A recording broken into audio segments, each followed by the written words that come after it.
당신에게는 그럴 자격이 없어.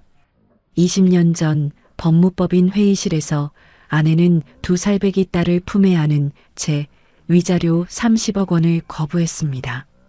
양육권 하나만 쥐고 문을 나섰죠.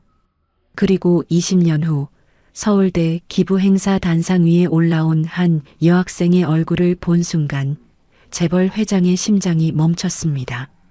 고개를 살짝 기울이며 또박또박 말하는 그 버릇. 20년 전 자기가 버린 여자와 똑같았거든요. 떨리는 손으로 팸플릿을 펼쳤습니다.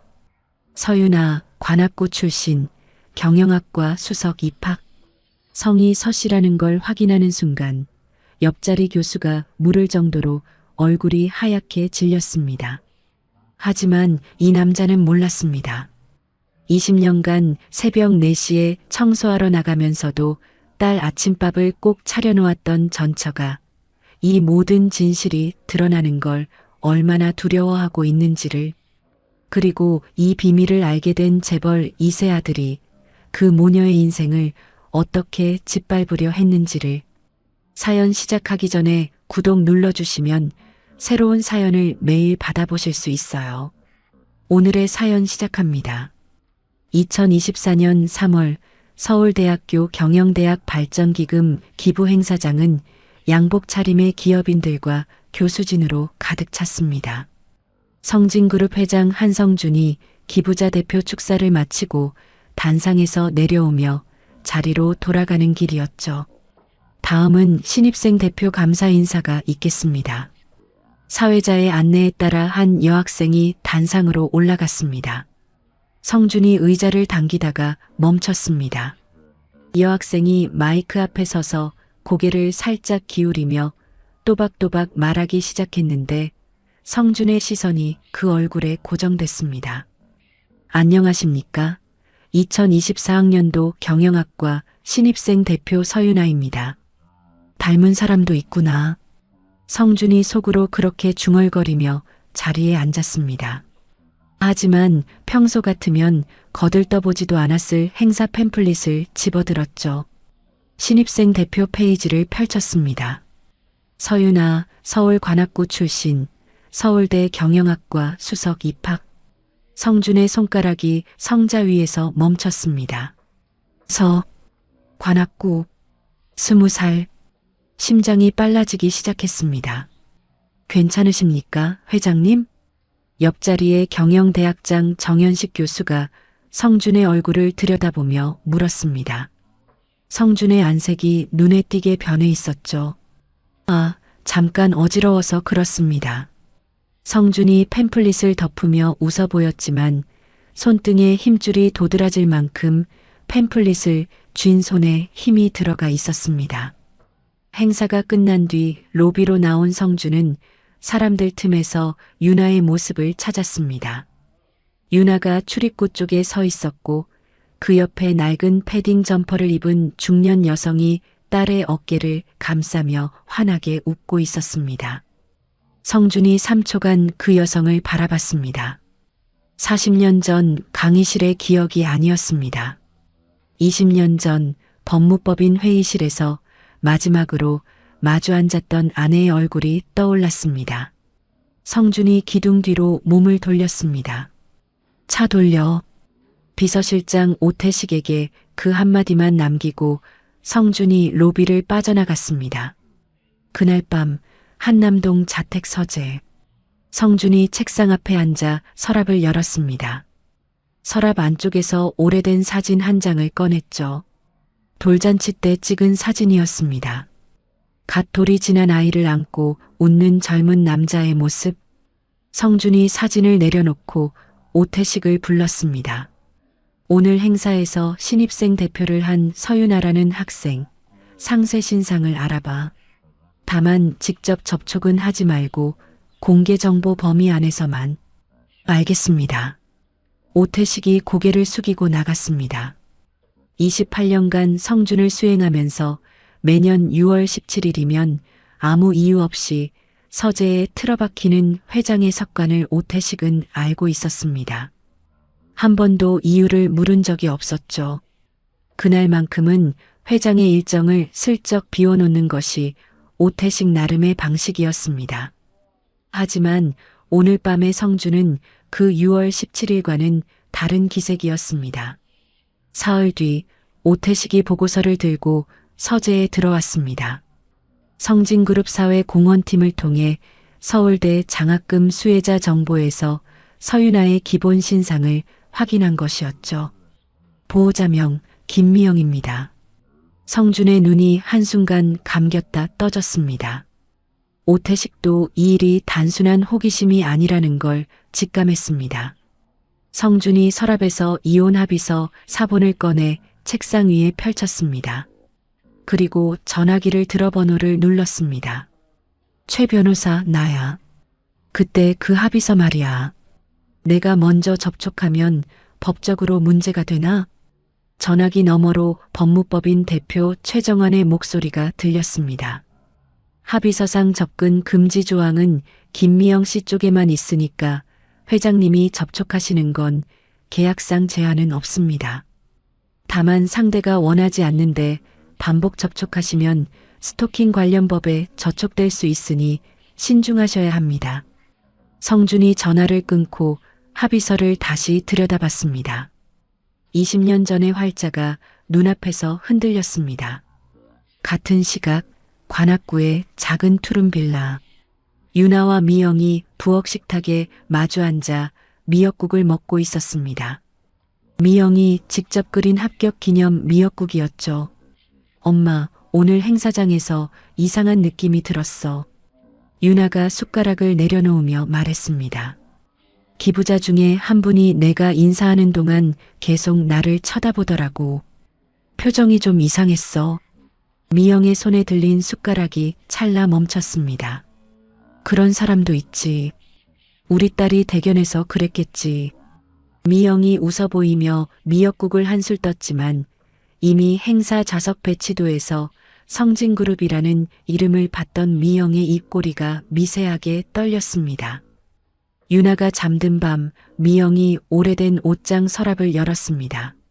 서랍 깊숙이 넣어둔 봉투 하나를 꺼냈죠. 이혼 합의서 사본, 윤아의 출생증명서, 그리고 사진 한 장. 갓 태어난 윤아를 안고 웃는 젊은 남자의 사진이었습니다. 미영이 사진을 한참 들여다봤습니다. 한 번도 버리지 못했지만 윤아에게 보여준 적도 없는 사진. 미영이 사진을 다시 봉투에 넣고 서랍을 닫았습니다. 이튿날 아침 성준이 오태식에게 추가 조사를 지시했습니다. 재원이와 순자에게는 절대 알리지 마라. 같은 시각 성진그룹 본사 부회장실. 한재원이 고문 변호사 강태호와 나란히 앉아 서류를 넘기고 있었습니다. 아버지 건강검진 결과 받아봤나? 재원이 서류에서 눈을 떼지 않고 물었습니다. 경미한 부정맥 진단입니다. 강태호가 대답했습니다. 승계 일정을 앞당겨야 해. 사회이사 교체 일정 다시 잡아. 재원이 펜을 들어 서류 위에 동그라미를 쳤습니다. 한편 윤아는 서울대 중앙도서관 카페에서 같은 과 신입생 이수빈과 커피를 마시고 있었습니다. 야, 우리 과에 재벌 2세도 있대. 수빈이 빨대를 물며 눈을 동그랗게 떴습니다. 그래, 대단하다. 윤아가 교재를 펼치며 대수롭지 않게 대답했습니다. 자신과는 상관없는 세계의 이야기라고 생각하면서.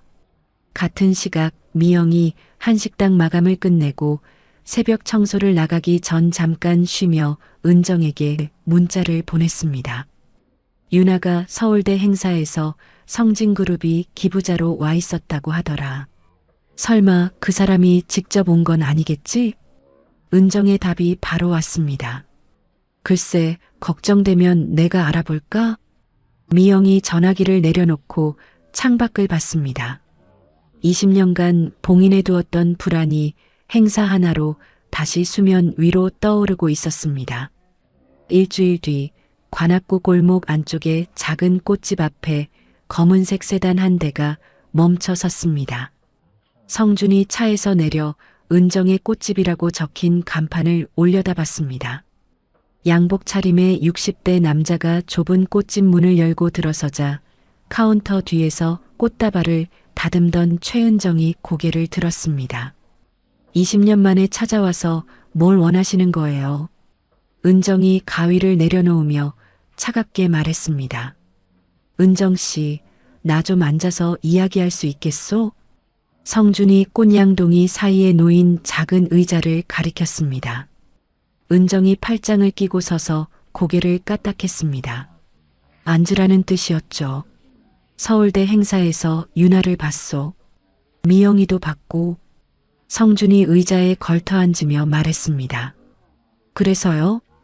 딸한테 다가가고 싶은데 방법을 모르겠소. 솔직히 말하는 거요. 은정이 한동안 아무 말 없이 성준을 내려다봤습니다. 꽃집 안에 물 흐르는 소리만 잠깐 맴돌았죠. 20년 동안 미영이가 어떻게 살았는지 알아요? 은정이 카운터에 양손을 짚으며 입을 열었습니다. 새벽 4시에 청소하러 나가면서도 윤아 아침밥은 꼭 차려놓고 갔어요. 3년 전에는 빈혈로 응급실에 실려간 적도 있고요. 그런 미영이한테 갑자기 나타나서 아버지 노릇하겠다고 하면 그게 미영이한테는 또 다른 폭력이에요. 성준이 고개를 숙였습니다. 정말로 원하시면 미영이한테 먼저 허락을 받으세요. 그게 순서예요. 미영이 연락처를 알 수 있겠소? 내가 미영이한테 먼저 물어볼게요. 미영이가 괜찮다고 하면 그때 알려드리죠. 은정이 선을 그었습니다. 성준이 고개를 끄덕이고 자리에서 일어났습니다. 꽃집 문을 나서는 성준의 뒷모습을 은정이 한참 지켜봤습니다. 그날 밤 은정이 미영에게 전화를 걸었습니다. 미영아, 성준이가 찾아왔어. 윤아를 행사에서 봤다고 해. 전화기 너머로 3초간 아무 소리도 들리지 않았습니다. 그 사람한테 내 번호 주지 마. 윤아한테도 접근하지 말라고 해. 미영의 목소리가 단단했습니다. 알겠어. 내 뜻대로 할게. 은정이 전화를 끊었습니다. 은정의 답을 기다리는 동안에도 성준은 가만히 있지 못했습니다. 서울대 경영학과 장학재단에 익명 장학금을 기부하기로 한 것이죠. 서울 소재 저소득층 가정수석 입학생이라는 조건으로 연간 5천만 원. 성준은 이 조건이면 윤아에게 자연스럽게 돌아갈 거라고 생각했지만 해당 조건을 만족하는 학생이 사실상 윤아 한 명뿐이었습니다. 감정이 앞서서 판단이 치밀하지 못했던 겁니다.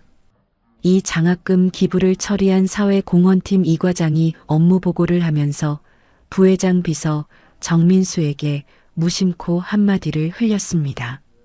회장님이 특정 학생 한 명한테 맞춘 것 같은 장학 기부를 급하게 지시하셨더라고요. 정민수가 곧장 재원에게 보고했습니다.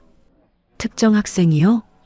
재원이 펜을 멈추고 정민수를 봤습니다. 서울대 경영학과 서윤아라는 신입생입니다. 재원의 눈이 가늘어졌습니다. 20살. 아버지가 숨기려 한다는 정황. 재원이 의자 등받이에 몸을 기대며 입을 열었습니다. 민간조사업체에 연락해. 서윤아, 그리고 보호자 김미영. 둘 다 알아봐. 알겠습니다.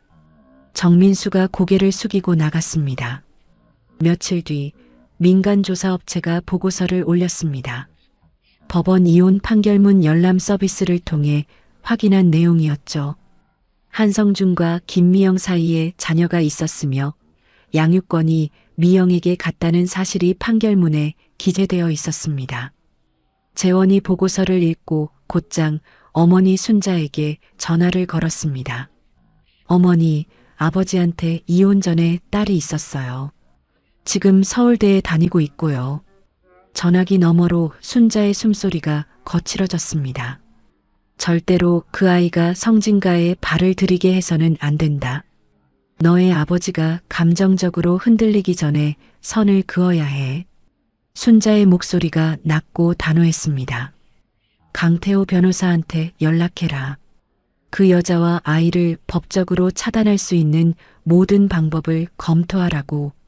한편 은정에게서 돌아온 답은 미영이가 거부했다 뿐이었습니다.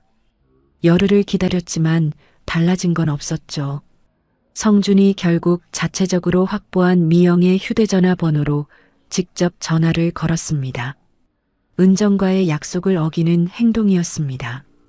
밤 9시 미영의 전화기가 울렸습니다. 모르는 번호였지만 미영이 전화를 받았습니다. 미영아. 미영의 손이 굳었습니다. 3초간 아무 말도 하지 못했습니다. 그리고 전화를 끊었습니다.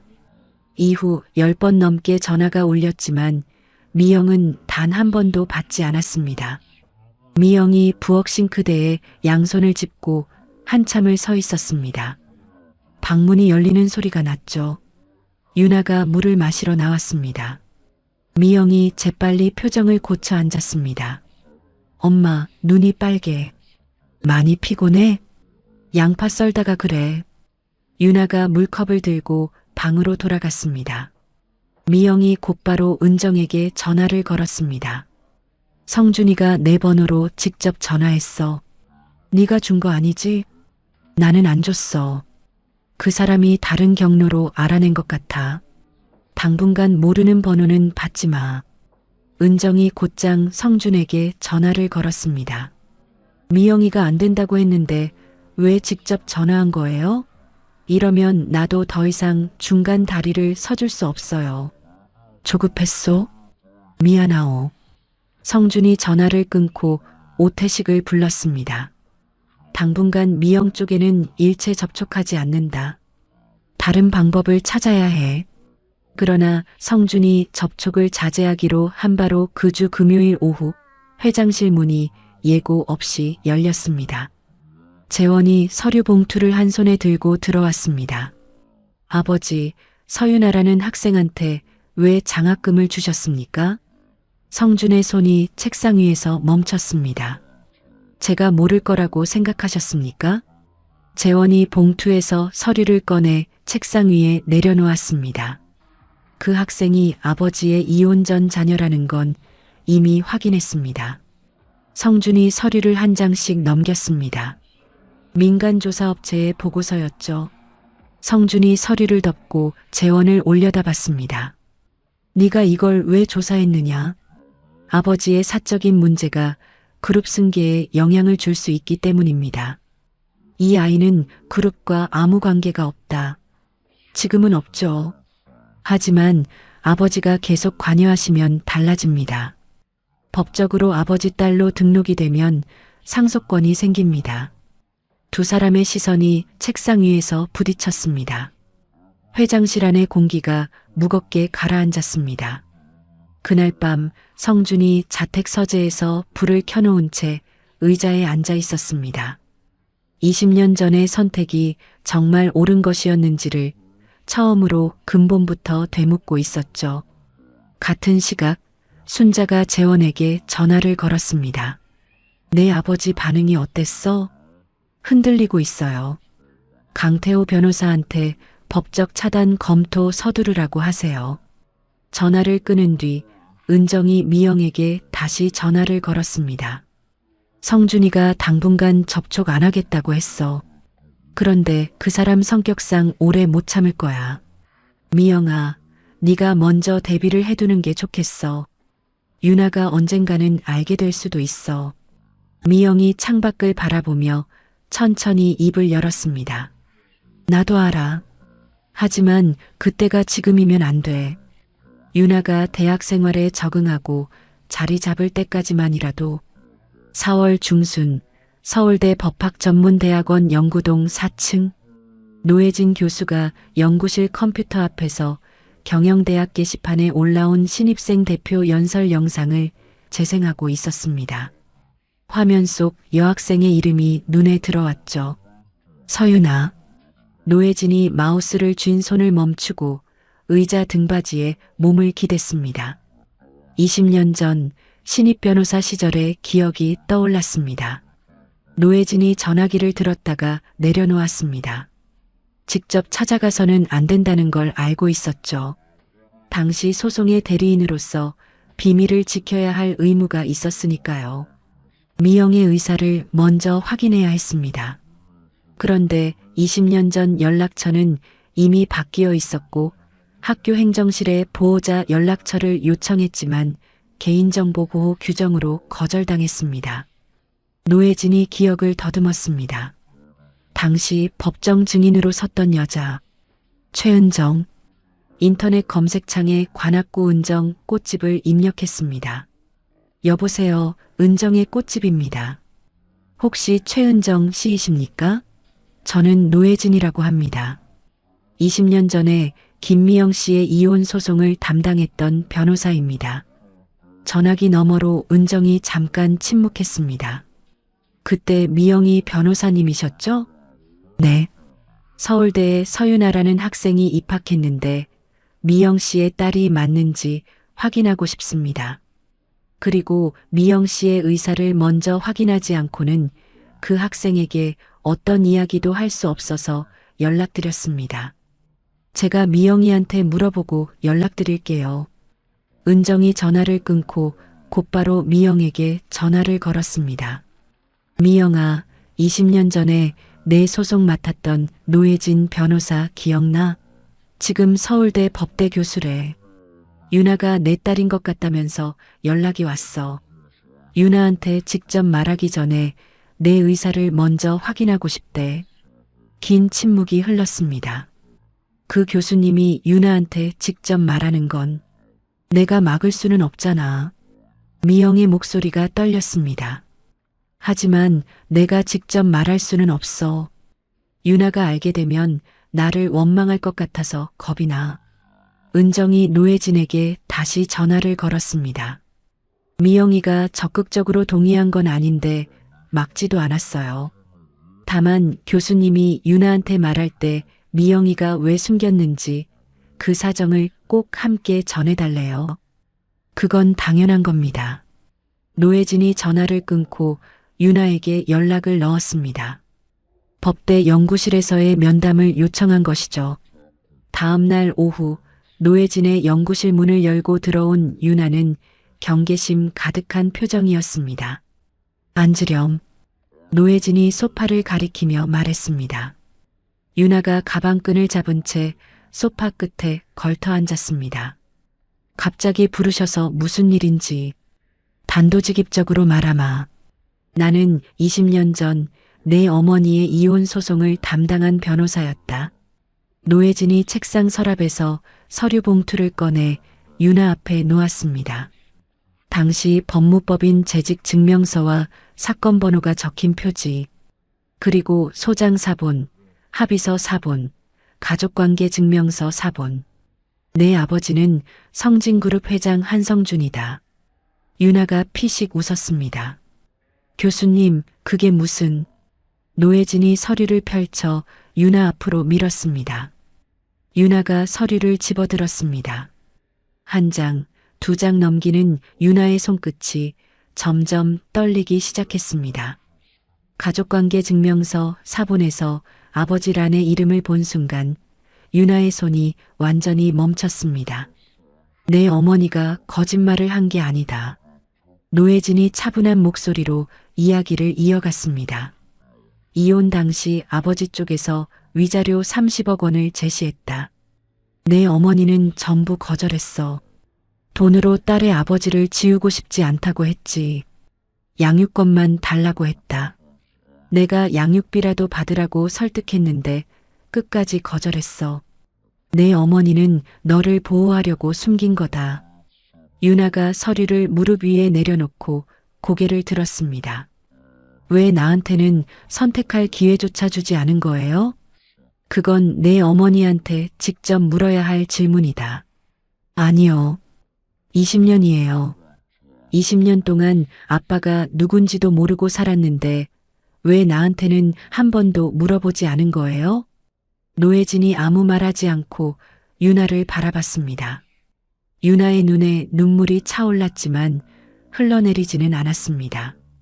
그날 저녁 유나가 집 현관문을 열고 들어왔습니다.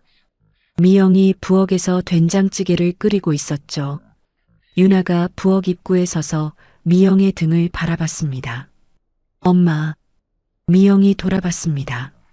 오늘 서울대 법대 노혜진 교수님을 만났어. 미영의 손에 들린 국자가 떨렸습니다. 우리 아빠가 성진그룹 회장이야? 미영이 딸의 얼굴을 봤습니다. 더 이상 숨길 수 없다는 걸 알았습니다. 미영이 가스불을 끄고 식탁 의자를 당겼습니다. 유나가 맞은편에 앉았습니다. 미영이 처음부터 이야기했습니다. 이혼의 경위, 위자료를 거부한 이유, 합의서의 접근금지 조항. 그리고 마지막에 이렇게 말했습니다. 너를 재벌집에서 버림받은 아이로 키우고 싶지 않았다. 그게 엄마의 20년이었어. 유나가 식탁 위에 양손을 올려놓고 한참을 내려다봤습니다. 그건 엄마의 선택이었지. 내 선택이 아니었잖아.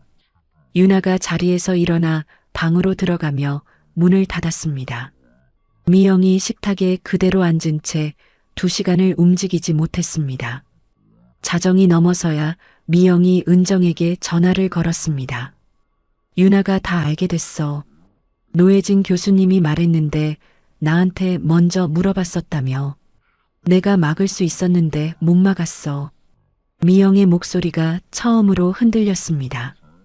유나가 나한테 한 번도 저런 눈으로 본 적이 없었어. 은정이 전화를 끊고 성준에게도 연락했습니다. 유나가 다 알게 됐어요. 내가 직접 만나겠소. 지금 가시면 역효과밖에 안 나요. 아이가 감정을 정리할 시간이 필요해요. 성준이 수화기를 내려놓고 오태식을 봤습니다. 오태식이 조심스럽게 입을 열었습니다. 은정 씨 말씀이 맞습니다. 기다리시는 게 좋겠습니다. 성준이 고개를 끄덕였습니다. 그러나 먼저 움직인 건 재원이었습니다. 재원이 비서 정민수를 불렀습니다. 서유나 동기 중에 이수빈이라는 학생이 있지? 접근해. 정민수가 수빈이 자주 가는 학교 앞 카페에서 우연을 가장하여 말을 걸었습니다. 혹시 경영학과 서유나 알아요? 그 학생 아버지가 성진그룹 회장이라는 이야기 들어본 적 있어요? 수빈이 눈을 크게 떴습니다. 뭐라고요? 말도 안 돼요. 확인해보고 싶으면 법원 판결문 열람 서비스를 이용해 보세요. 이혼 판결문에 다 나와 있거든요. 그날 밤 수빈은 유나에게 직접 물어볼까 고민하다가 결국 같은 과 동기 2명에게 말해버렸습니다. 이야기는 단체 채팅방을 타고 하룻밤 만에 경영학과 전체로 퍼졌습니다. 다음 날 아침 유나가 강의실에 들어서자 동기들의 시선이 일제히 쏠렸습니다. 뒷줄에서 수군거리는 소리가 들렸습니다. 재벌 회장 딸이 왜 장학금을 받아? 유나가 뒤를 돌아봤습니다. 나는 아버지 도움을 받은 적 한 번도 없고 장학금은 내 성적으로 받은 거야. 강의실이 조용해졌지만 분위기는 돌이킬 수 없었습니다. 수빈이 고개를 숙인 채 유나의 눈을 피했습니다. 멘토 선배 장현우만이 쉬는 시간에 유나를 복도로 불러냈습니다. 누군가 일부러 내 이야기를 퍼뜨린 거다. 지금 중요한 건 네가 흔들리지 않는 거야. 같은 날 오후 서울대 캠퍼스 정문 앞 성준이 차에서 내려 서 있었습니다. 오후 강의를 마친 유나가 정문을 나서다가 성준과 눈이 마주쳤습니다. 유나야. 유나가 걸음을 멈췄습니다. 당신이 한성준 회장이죠. 20년 전에 나를 버린 사람. 성준의 입술이 떨렸습니다. 미안하다. 미안하면 왜 20년이나 걸렸어요. 아무것도 듣고 싶지 않아요. 유나가 돌아서서 걸어갔습니다. 성준이 그 자리에 서서 딸의 뒷모습을 지켜봤습니다. 경영대학 건물 3층 연구실 창문에서 노혜진이 그 장면을 내려다보고 있었습니다. 그날 밤 성준이 자택 현관을 열자 순자가 거실 소파에 앉아 기다리고 있었습니다. 재원이한테 다 들었어. 오늘 그 아이를 직접 만나러 갔다며. 성준이 구두를 벗으며 대답하지 않았습니다. 당신이 그 아이를 인정하면 이사회에서도 문제가 돼. 성준이 순자를 똑바로 봤습니다. 그 아이는 내 딸이다. 순자의 눈빛이 급격히 차가워졌습니다. 그렇다면 나와 재원이는 당신한테 뭐야? 가족이지. 하지만 유나도 내 가족이다. 성준이 서재로 들어가며 문을 닫았습니다. 유나가 노혜진 교수의 연구실 문을 두드린 건 미영이 식당에서 잘린 다음 날 아침이었습니다. 교수님, 법적으로 싸울 수 있는 길이 있다고 하셨잖아요. 구체적으로 듣고 싶습니다. 노혜진이 소파에 앉으라고 손짓했습니다. 유나가 가방을 내려놓고 앉았죠. 노혜진이 유나의 얼굴을 한참 들여다봤습니다. 먼저 물어볼 게 있다. 감정적으로 하려는 거냐? 아니면 끝까지 갈 각오가 된 거냐? 끝까지요. 노혜진이 고개를 끄덕이고 책상 서랍에서 메모지를 꺼냈습니다. 네가 할 수 있는 건 크게 두 가지다. 첫째는 네가 한성준의 딸이라는 사실을 법적으로 확인받는 거고, 둘째는 아버지가 너를 자기 자녀로 인정하도록 법으로 강제하는 거다. 다만 아버지 쪽이 스스로 인정하겠다고 하면 소송 없이도 처리할 수 있어. 저는 상속도 돈도 원하지 않아요. 유나가 무릎 위에 주먹을 쥐며 말했습니다. 다만 내가 누구의 딸인지 법적으로 확인받고 싶어요. 20년 동안 아버지 칸이 비어 있었던 내 존재를 공적으로 되돌려놓고 싶은 거예요. 노혜진이 펜을 내려놓고 유나를 바라봤습니다.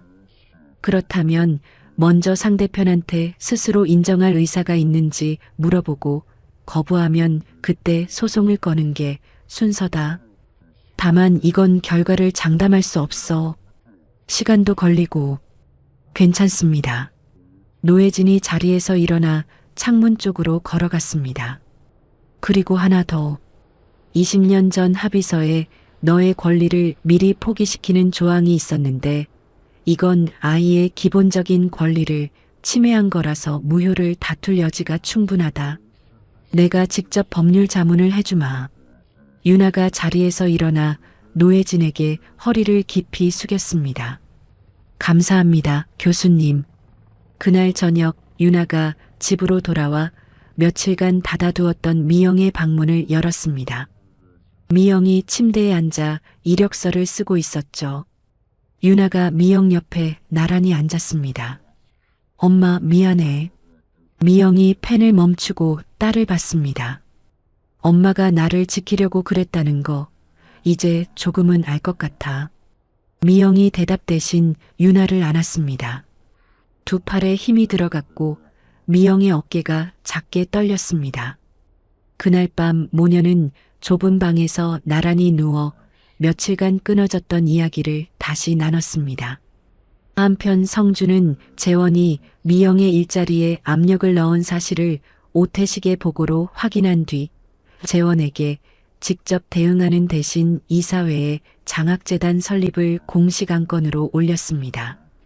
표면적으로는 사회공헌 강화가 목적이었지만 재원에게 보내는 메시지이기도 했죠. 이사회에서 재원이 손을 들었습니다. 지금 시점에서 불필요한 지출이라고 생각합니다. 사회이사 홍재민이 안경을 고쳤으며 입을 열었습니다. 기업의 사회적 책임 이행은 장기적으로 기업 가치에 도움이 됩니다. 찬성합니다. 과반이 손을 들었고 안건이 통과됐습니다. 재원이 회의실을 나서며 이를 악물었습니다. 장학재단 소식이 경제지에 보도된 뒤 서울대 경영학과 게시판에 글이 하나 올라왔습니다. 멘토 선배 장현우가 쓴 글이었죠. 서윤아의 수석 입학은 100% 실력입니다. 출신 가정을 근거로 사람을 판단하는 건 부끄러운 일입니다. 현우가 강해 후 유나를 복도에서 불렀습니다. 내가 참여하는 가족기업 연구회가 있는데 학부 연구원 자리가 하나 비었어. 네가 해볼 생각 없어? 유나가 눈살을 찌푸렸습니다. 내 상황을 연구 대상으로 삼자는 건 아니죠? 아니, 이건 내 개인 이야기가 아니라 한국 대기업 시스템의 구조적 문제를 학문적으로 다루는 거야. 내 경험이 남다른 관점을 줄 수 있다고 생각해서. 유나가 잠시 생각하다가 고개를 끄덕였습니다. 성주는 유나에게 직접 거부당한 뒤 접촉을 자제하면서 은정을 통해 미영에게 제안을 하나 전달했습니다. 새 일자리를 마련해 주겠다는 것이었죠. 미영이 전화기를 붙잡고 은정에게 말했습니다. 그 사람 돈은 한 푼도 안 받아. 이건 자존심 문제가 아니야. 당장 다음 달 월세는 어떡할 건데? 유나 생활비는? 미영이 입을 다물었습니다. 성준이 돈 말고 우리 가게에서 같이 일하는 건 어때? 내가 요즘 손이 모자라서 사람을 구하고 있었거든. 미영이 한참을 뜸들이다 천천히 대답했습니다. 내 가게면 생각해 볼게. 성준은 미영에게 직접 돈을 줄 수 없다는 걸 알고 은정의 꽃집 확장 비용을 조용히 지원하는 방법을 택했습니다. 인테리어 공사비와 냉장 설비 교체 비용이었죠. 은정이 전화기를 들고 성준에게 못을 박았습니다. 이건 미영이 모르게 해야 해요. 미영이가 알면 당장 그만둡니다. 은정의 꽃집은 은정의 꽃집에서 은정 플라워 앤 가든으로 간판을 바꾸고 소규모 공사에 들어갔습니다. 미영이 꽃집에서 일을 시작한 첫 주, 꽃을 다루는 손이 서툴렀습니다. 20년간 식당 주방과 청소 현장에서만 일했으니까요. 은정이 장미줄기 다듬는 법부터 하나하나 알려줬습니다. 잎은 아래쪽부터 떼고 가시는 이렇게 밀어서 빼는 거야. 미영이 가시에 손가락을 찔리며 인상을 찌푸렸습니다. 칼로 양파 까는 건 눈 감고도 하는데 꽃은 왜 이렇게 어렵냐? 은정이 미영의 거칠어진 손등을 보며 혼잣말을 했습니다. 이 사람이 원래 이런 사람이었지. 대학 때 미술 동아리에서 그림도 잘 그렸는데 재원은 아버지가 장학재단까지 설립한 것을 보고 어머니 순자와 함께 고문 변호사 강태호를 자택으로 불렀습니다. 유나가 법적으로 아버지 딸로 등록하고 상속을 청구할 경우에 대비해야 합니다. 강태호가 서류를 펼치며 말했습니다. 가장 확실한 방법은 회장님이 살아계실 때 재원 씨에게 지분을 미리 넘기는 겁니다. 이를 위해서는 회장님 동의나 이사회 결의가 필요합니다.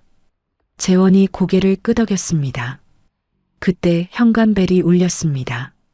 순자가 전화로 불러놓은 경영기획실 윤정 대리가 승계 관련 내부 자료를 전달하러 온 것이었죠. 윤정이 거실에서 자료를 건네고 복도를 지나 현관으로 향하는데 서재 쪽에서 강태호의 목소리가 새어나왔습니다.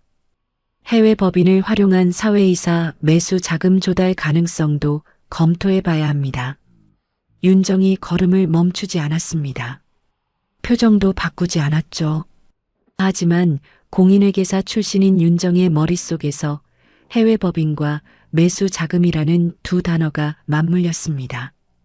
윤정이 자택을 나와 차에 오른 뒤 핸드폰 메모장을 열고 두 단어를 적었습니다. 노혜진 교수의 조언에 따라 유나는 소송 전에 먼저 성준 쪽에 의사를 물어보기로 했습니다. 노혜진이 성준의 법률 대리인 최정환에게 서면을 보냈습니다. 스스로 인정할 의사가 있는지를 묻는 공식 문서였죠. 성준이 서면을 받자마자 오태식을 불렀습니다. 인정하겠다고 회신해. 유전자 검사에도 전면 협조한다고. 오태식이 조심스럽게 입을 열었습니다. 그렇게 하시면 법적으로 부녀 관계가 확정됩니다. 앞으로 상속 문제의 빌미가 될 수 있습니다. 내 딸이라는 사실을 법적으로 인정하는 건 의무가 아니라 권리다. 이 소식이 순자에게 전해졌습니다. 당신이 그 아이를 인정하는 순간 이 가정은 끝이야. 순자가 전화기를 붙잡고 목소리를 높였습니다. 성준이 창밖을 바라보며 천천히 대답했습니다. 이미 20년 전에 한 번 가정을 끝낸 사람이 나야. 이번에는 끝내는 게 아니라 바로잡는 거다. 성준이 협조 의사를 밝힌 덕분에 소송 없이 양쪽 합의로 유전자 검사를 진행할 수 있게 됐습니다. 노혜진이 서울대 병원에서의 검사를 제안했고 2주 뒤로 일정이 잡혔죠. 검사 당일 서울대 병원 접수 창구. 성준과 유나가 20년 만에 같은 공간에 나란히 앉았습니다. 두 분의 관계를 기재해 주셔야 합니다. 접수 직원이 서류를 내밀었습니다. 부녀 관계 확인을 위한 검사입니다. 성준이 대답했고 유나의 표정이 미세하게 흔들렸습니다. 검사실 안에서 입 안쪽 세포를 채취하는 동안 두 사람 사이에 어떤 대화도 없었습니다. 채취가 끝나고 유나가 먼저 고개를 돌려 성준을 바라봤습니다. 검사 결과가 어떻게 나오든 나는 당신에게 아무것도 원하지 않아요. 성준이 유나의 눈을 마주보며 대답했습니다. 그래도 나는 내 아버지라는 것만은 확인하고 싶다. 유나가 먼저 자리에서 일어나 검사실을 나갔습니다. 성준이 빈 의자를 한참 내려다보다가 천천히 몸을 일으켰습니다. 5월 말 노혜진 교수의 연구실. 유나와 미영이 나란히 앉아 있었습니다. 노혜진이 봉투에서 결과지를 꺼내 펼쳤습니다. 99.99% 친자 확인이다. 미영이 아무 말 없이 유나의 손을 잡았습니다. 유나가 고개를 숙였죠. 이미 예상했던 결과였지만 눈시울이 붉어지는 건 막을 수 없었습니다. 이 결과와 아버지 쪽의 인정 의사를 함께 법원에 내면 별도 소송 없이 내 서류에 아버지 이름이 올라간다. 노혜진이 결과지를 다시 봉투에 넣으며 말했습니다. 같은 시각 한남동 자택. 오태식이 서재 문 앞에서 결과를 보고했습니다. 성준이 서랍에서 돌잔치 사진을 꺼내 들고 오랫동안 내려다봤습니다. 어깨가 떨리기 시작했고 이윽고 소리가 새어나왔습니다. 성준이 소리내어 울고 있었습니다. 오태식이 서재 밖에서 대기하며 안으로 들어가지 않았습니다. 28년 수행생활 중 회장이 소리내어 운 것은 10년 전 어머니 장례식 때와 이번이 두 번째였습니다. 성준이 서류에 서명을 마치고 법원 절차를 거쳐 6월 중순에 유나의 가족관계 등록부 아버지 칸에 한성준이라는 이름이 올라갔습니다. 노혜진이 유나에게 전화로 알렸습니다. 이제 내 존재가 법적으로 복원됐다. 상속 문제는 네가 앞으로 결정할 일이고 지금은 이것 자체에 의미가 있는 거다. 여름이 지나고 9월 2학기가 시작됐습니다. 서울대 경영학과 학술대회가 열린 날 유나와 현우가 100여 명의 학생과 교수 앞에 섰습니다. 유나는 한국 대기업 신고세 지배구조 자료를 직접 모아 분석한 내용을 발표했죠. 성진그룹을 직접 언급하지는 않았지만 가족 안에서 밀려난 구성원들의 법적 지위를 다루는 부분에서 강당안이 조용해졌습니다. 발표가 끝나고 한 교수가 손을 들었습니다. 실제 사례를 기반으로 한 건가요? 공개된 판례와 통계 자료에 근거한 것입니다. 유나가 담담하게 대답했습니다. 발표장 맨 뒷줄에서 모자를 눌러 쓴 성준이 오태식 옆에 앉아 딸의 발표를 지켜보고 있었습니다. 저 아이는 나보다 훨씬 나은 사람이야. 성준이 나지막이 중얼거렸습니다. 성준의 두 자리 옆에 앉아있던 경영대학장 정현식 교수가 성준을 알아보고 고개를 갸웃했지만 성준은 발표가 끝나자마자 자리를 떠났습니다. 9월 중순 유나가 성준에게 처음으로 먼저 연락을 했습니다. 관악구의 작은 카페에서 만나자고 한 것이죠. 유나가 고등학교 시절 시험 끝나면 혼자 와서 공부하던 단골 카페였습니다. 성준이 경호원 없이 양복 차림으로 나타나 좁은 원목 의자에 어색하게 앉았습니다. 나는 아직 당신을 아버지라고 부를 수 없어요. 하지만 유전자 검사에 응해준 것, 인정해준 것에 대해서는 고맙게 생각해요. 성준이 커피잔을 내려놓으며 대답했습니다. 고마워할 일이 아니다. 20년 전에 했어야 할 일을 이제서야 한 것뿐이야. 하나만 물을게요. 20년 동안 단 한 번도 나를 찾아올 생각을 안 했어요? 성준이 잠시 말을 멈췄습니다. 거짓말 안 하마. 찾아갈 용기가 없었다.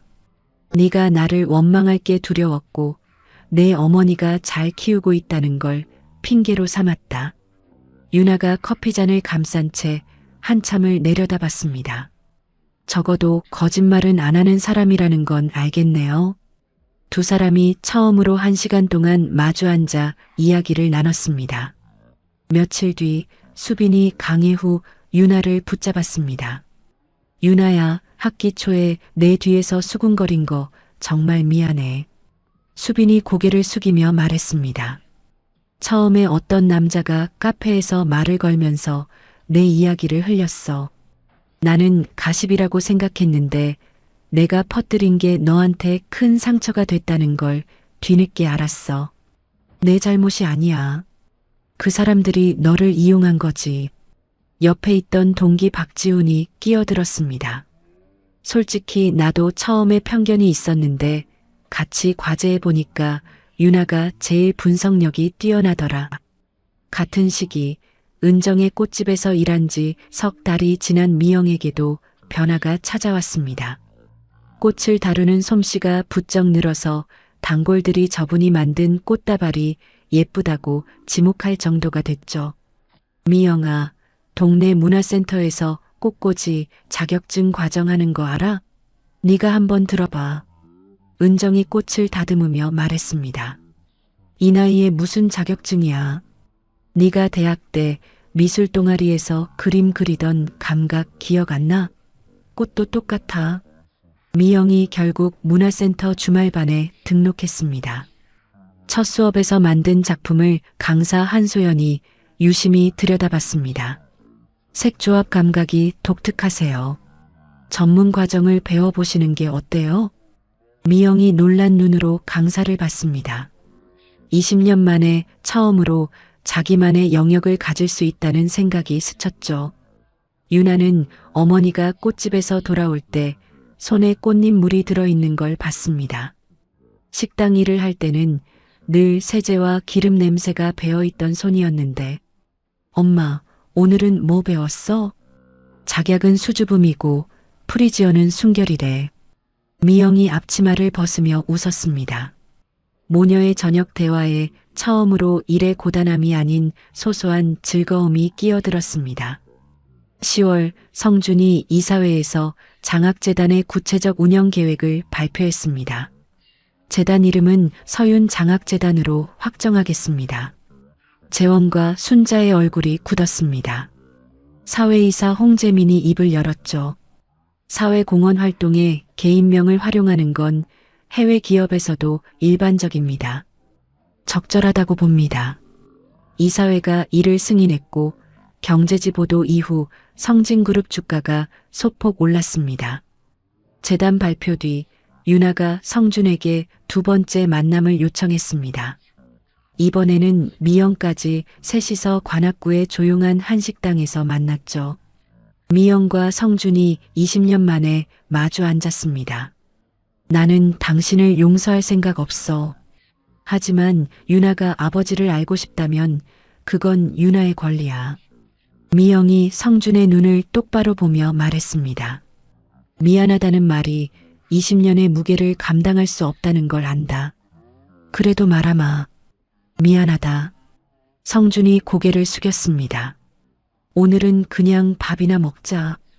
유나가 젓가락을 들며 말했습니다. 식사는 어색했지만 끝까지 깨지지 않았고 식당을 나설 때 미영이 성준에게 작은 고개짓을 하고 돌아섰습니다.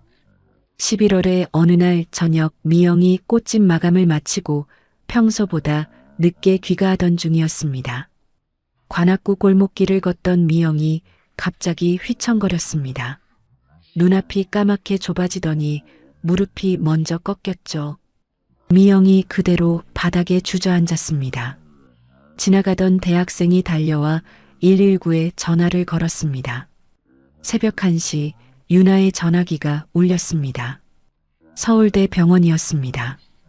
윤아가 택시를 잡아타고 병원으로 달려갔습니다. 응급실 복도에서 전공의가 윤아를 불렀습니다. 어머니는 빈혈로 쓰러지신 건데 지금 의식은 돌아오셨어요. 그런데 전공의가 말을 멈췄다가 이었습니다. 피 검사하고 배 쪽을 촬영했는데 간 오른쪽에 5cm가 넘는 혹이 우연히 발견됐어요. 쓰러지신 거랑 직접 관계는 없는데 바로 정밀 검사를 받으셔야 합니다. 윤아의 얼굴에서 혈기가 빠졌습니다. 혹이요? 그게 무슨... 정밀 검사를 해봐야 정확히 알 수 있습니다. 어머니가 정기 검진을 받으신 적이 있으신가요? 윤아가 고개를 저었습니다. 미영은 평생 단 한 번도 건강검진을 받아본 적이 없었습니다. 윤아가 응급실 커튼을 열고 들어가자 미영이 침대에 누운 채 천장을 보고 있었습니다. 윤아가 미영의 손을 잡았습니다. 미영의 손이 차가웠습니다. 다음 날 아침 서울대 병원 진료실 간 전문의 박재현이 컴퓨터 화면을 윤아 쪽으로 돌렸습니다. 어머니 간 오른쪽에 5.3cm 크기의 혹이 있습니다. 피검사에서 암 수치가 정상의 10배 이상 나왔어요. 간암일 가능성이 높습니다. 윤아가 의자 팔걸이를 움켜쥐었습니다. 조직을 떼어서 확인해봐야 확진이 되지만 지금 단계에서 수술이 가능한 상태입니다. 간 오른쪽을 잘라내는 수술과 이후 항암 치료까지 포함하면 최소 5천만 원 이상이 들 겁니다. 윤아가 입술을 깨물었습니다. 통장에 200만 원도 남아있지 않았습니다. 진료실을 나온 윤아가 복도 의자에 주저앉았습니다. 박재현이 간호사에게 의료사회복지팀 연결을 부탁했습니다. 사회복지사 이민정이 윤아를 상담실로 안내했죠.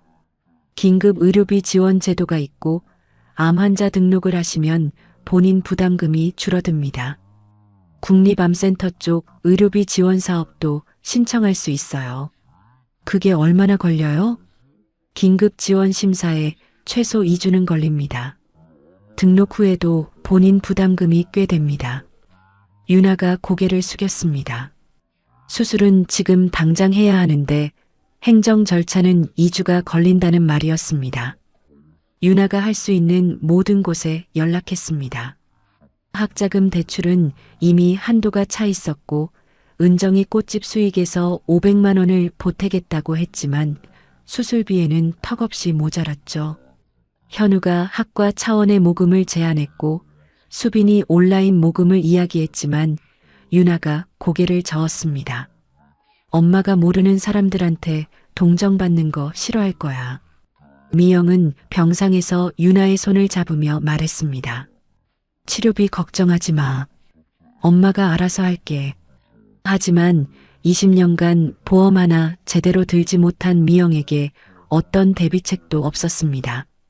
이번 사흘째 되는 날 오후 윤아가 병원 옥상 정원에 올라갔습니다.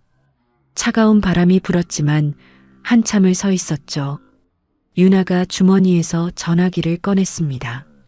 성준의 번호가 아니라 노혜진 교수의 번호를 먼저 눌렀습니다. 교수님, 아버지한테 치료비 도움을 요청하려고 합니다. 그런데 이게 나중에 상속이나 돈 문제랑 엮일 수 있는 건지 여쭤보고 싶어서요. 치료비 지원은 아버지가 딸한테 주는 돈이니까 별개 문제야.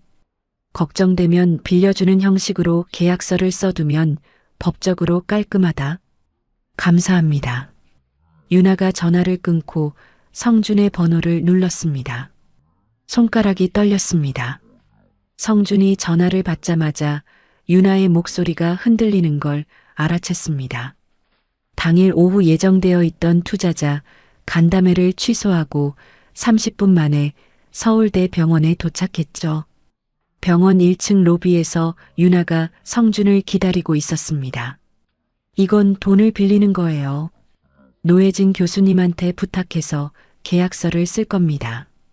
그리고 이것 때문에 내가 당신을 아버지로 받아들이는 건 아니에요. 성준이 유나의 어깨를 내려다보며 말했습니다. 갚을 필요 없다. 이건 20년 동안 하지 못한 일의 시작이야. 성준이 원무과로 걸어가 치료비 전액 보증 서류를 작성했습니다. 직원이 서류를 내밀며 물었습니다. 환자와의 관계를 기재해 주셔야 합니다. 성준이 펜을 들고 잠시 멈췄습니다. 그리고 적었습니다. 환자 자녀의 부. 옆에 서 있던 유나가 아무 말하지 않았지만 성준이 펜을 쥔 손이 미세하게 떨리는 걸 봤습니다. 성준이 병원비를 냈다는 소식은 곧바로 재원에게 전해졌습니다. 재원이 강태호와 마주 앉았습니다. 아버지가 감정적으로 완전히 기울었어. 지금 움직여야 해. 재원이 비자금을 꺼내기로 했습니다. 이사회 사회이사 중 교체 압력에 약한 2명, 김도현과 이학수에게 접근하라고 지시했죠. 동시에 재원은 언론 쪽으로도 손을 뻗었습니다. 경제 전문지 기자 송현철에게 정민수를 통해 자료를 넘겼습니다. 성준의 병원비 지급과 장학금 기부 내역이었죠. 다음 날 기사가 떴습니다. 성진그룹 회장, 숨겨둔 자녀에게 거액 지원, 그룹 자산 사적 유용 의혹. 기사가 나간 당일 아침 성진그룹 주가가 장 시작과 동시에 떨어지기 시작했습니다. 장중 최대 8%까지 빠졌죠. 주요 기관 투자자들이 공식 입장을 요구했고 사회이사 홍재민이 성준에게 전화를 걸었습니다. 회장님의 개인 문제가 기업 가치를 흔들고 있다는 인식이 시장에 퍼지고 있습니다. 재원이 이 틈을 놓치지 않았습니다. 매수한 사회이사 김도연을 앞세워 이사회에 요구서를 냈죠. 회장의 경영 능력에 대한 재신임 투표를 요청합니다. 이학수도 서명에 동참했고 임시 이사회가 일주일 뒤로 확정됐습니다. 같은 날 미영의 조직 검사 결과가 나왔습니다. 담당의 박재현이 유나와 성준을 함께 불렀습니다. 간암 2기로 확진됐습니다. 암이 혈관을 침범하기 전 단계라 수술이 가능합니다.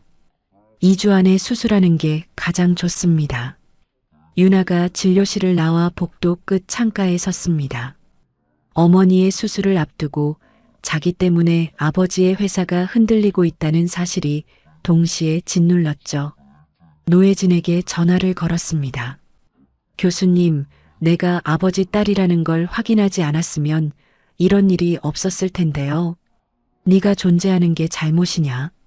기사를 누가 흘렸는지 생각해봐. 노혜진의 목소리가 단호했습니다. 12월 초 수술 당일 아침 7시 수술 대기실에 유나가 혼자 앉아 있었습니다. 은정이 꽃집을 임시 휴업하고 새벽에 올라와 유나 옆에 앉았죠. 30분 뒤 성준이 나타나 유나의 반대쪽 자리에 말없이 앉았습니다. 은정이 성준을 보며 입을 열었습니다. 이제라도 온 게 다행이네요. 세 사람이 같은 대기실에 앉아 각자의 방식으로 기다렸습니다. 수술 3시간이 지났을 때 간호사가 나왔습니다. 수술 잘 진행되고 있습니다. 경과 양호합니다. 유나가 안도의 숨을 내쉬며 무의식적으로 옆에 앉은 성준의 팔을 잡았습니다. 3초 뒤 손을 떼었죠.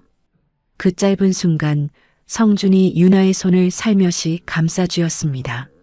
맞은편에서 그 장면을 본 은정이 고개를 돌려 조용히 눈물을 닦았습니다. 5시간 만에 수술이 끝났습니다. 박재현이 대기실로 나와 세 사람 앞에 섰습니다. 간 오른쪽에 60%를 잘라냈고 잘라낸 면이 깨끗합니다. 다만 재발을 막으려면 3주 간격으로 4차례 항암 치료가 필요합니다. 회복까지 최소 6개월은 잡으셔야 합니다. 유나가 고개를 끄덕였습니다. 미영이 회복실에서 깨어나 눈을 떴을 때 첫마디가 이것이었습니다. 학교는 빠지지 마. 유나가 미영의 손을 잡으며 웃었습니다. 엄마, 방금 배 째고 나온 사람이 할 소리가 그거야? 성준이 병원을 나서자마자 본사로 이동했습니다. 일주일 뒤 임시 이사회가 코앞이었죠. 오태식이 차 안에서 보고했습니다. 사회이사 7명 중 김도현과 이학수가 재원 쪽으로 넘어갔고 홍재민 포함 3명이 회장님을 지지합니다. 나머지 2명이 아직 결정을 안 했습니다. 최소 1명은 확보하셔야 합니다. 같은 시각 경영기획실 윤정 대리가 퇴근 후 자택에서 노트북을 펼쳤습니다. 성진건설 하도급 업체 3곳의 공사비 서류를 한 줄씩 대조하고 있었죠. 청구 금액과 실제 공사 규모 사이에 체계적인 차이가 있었습니다. 윤정이 실명을 적은 제보서를 작성하기 시작했습니다. 해외 송금까지는 내 권한으로 확인할 수 없으니 외부 회계법인의 특별감사가 필요하다.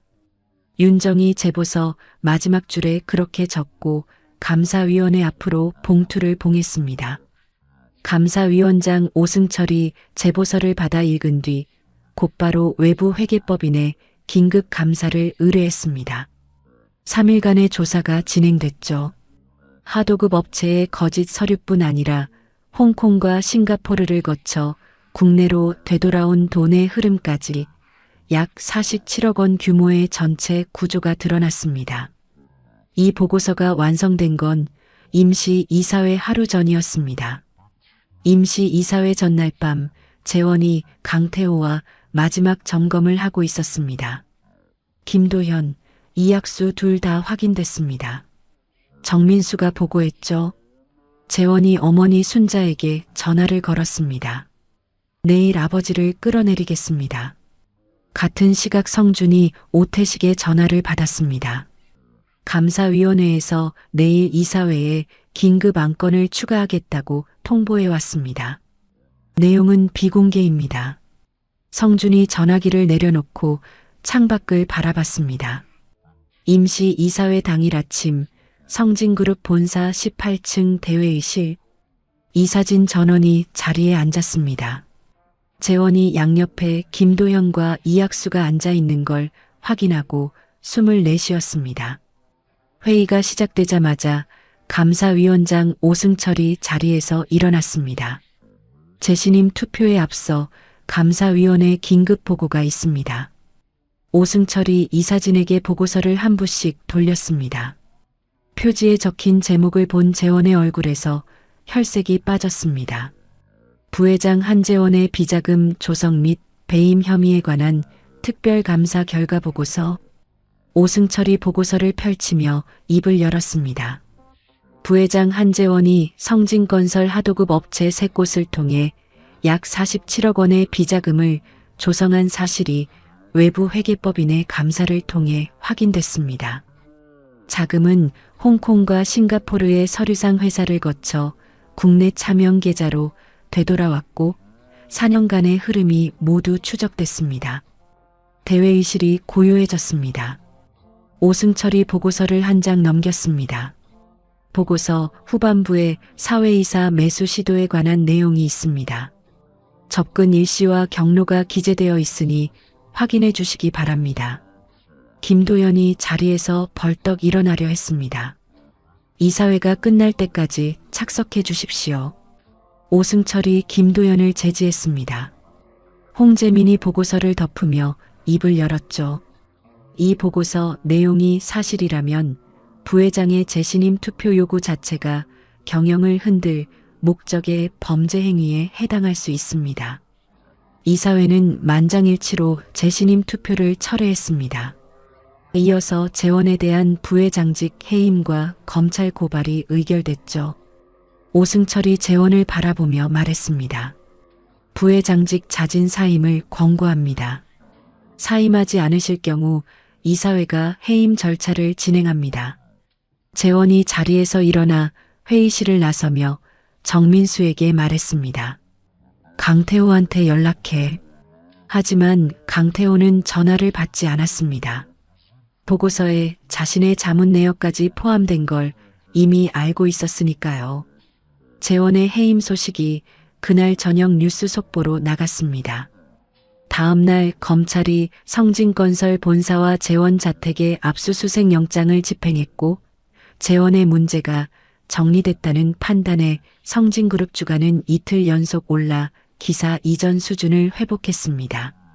순자가 한남동 자택으로 성준을 찾아왔습니다. 재원이를 살려줘. 당신이 검찰 쪽에 한마디만 하면 되잖아. 성준이 서재 의자에 앉은 채 순자를 올려다봤습니다. 내가 살려줄 수 있는 문제가 아니야. 재원이가 스스로 저지른 일이고 내가 검찰에 손을 쓰면 그것도 범죄야. 성준이 잠시 멈췄다가 물었습니다. 당신은 알고 있었어? 순자가 시선을 피했습니다. 비자금이 얼마인지까지는 몰랐어. 하지만 재원이가 무리하고 있다는 건 짐작했지. 성준이 고개를 돌려 창밖을 봤습니다. 두 사람 사이에 남아있던 마지막 끈이 끊어지는 소리 같은 침묵이 흘렀습니다. 2025년 1월 서울구치소 면회실. 유리창 너머의 재원은 3주 만에 눈에 띄게 수척해져 있었습니다. 양복 대신 수용복을 입은 아들을 본 성준이 의자에 앉으며 입을 열려 했지만 재원이 먼저 말했습니다. 아버지, 저는 아버지가 그 아이 때문에 저를 버릴까봐 두려웠습니다. 성준의 손이 무릎 위에서 굳었습니다. 어머니가 늘 그러셨어요. 아버지한테 첫째 딸이 있으면 너는 필요 없어진다고. 재원의 목소리가 갈라졌습니다. 성준이 유리창 너머의 아들을 바라보며 오랫동안 말을 잇지 못했습니다. 20년간 재혼 가정에서도 제대로 된 아버지가 아니었다는 사실이 비로소 무게를 가지고 눌러왔죠. 네가 잘못한 건 법의 심판을 받아야 한다. 그건 내가 막을 수 없고 막아서도 안 돼. 성준이 천천히 입을 열었습니다. 하지만 한 가지는 말해두마. 나는 너를 버린 적 없다. 유나가 나타났다고 해서 내 자리가 사라지는 게 아니야. 내가 너한테도 좋은 아버지가 아니었다는 건 인정한다. 재원이 아무 말하지 못했습니다. 면회 시간이 끝나는 종이 울렸고 성준이 자리에서 일어나 돌아서는데 재원이 유리창 너머로 성준의 뒷모습을 한참 바라봤습니다. 재원의 일이 정리되어 가는 동안 미영은 보조항암 치료를 시작했습니다. 3주마다 약을 맞은 뒤 심하게 토하고 머리카락이 빠지기 시작했죠.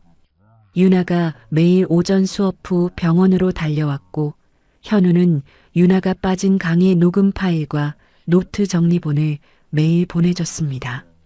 수빈은 주말마다 와서 유나와 교대로 미영의 식사와 세면을 도왔죠.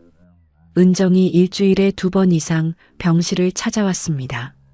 매번 계절꽃을 한 다발씩 가져와 병실 창가에 놓아뒀죠.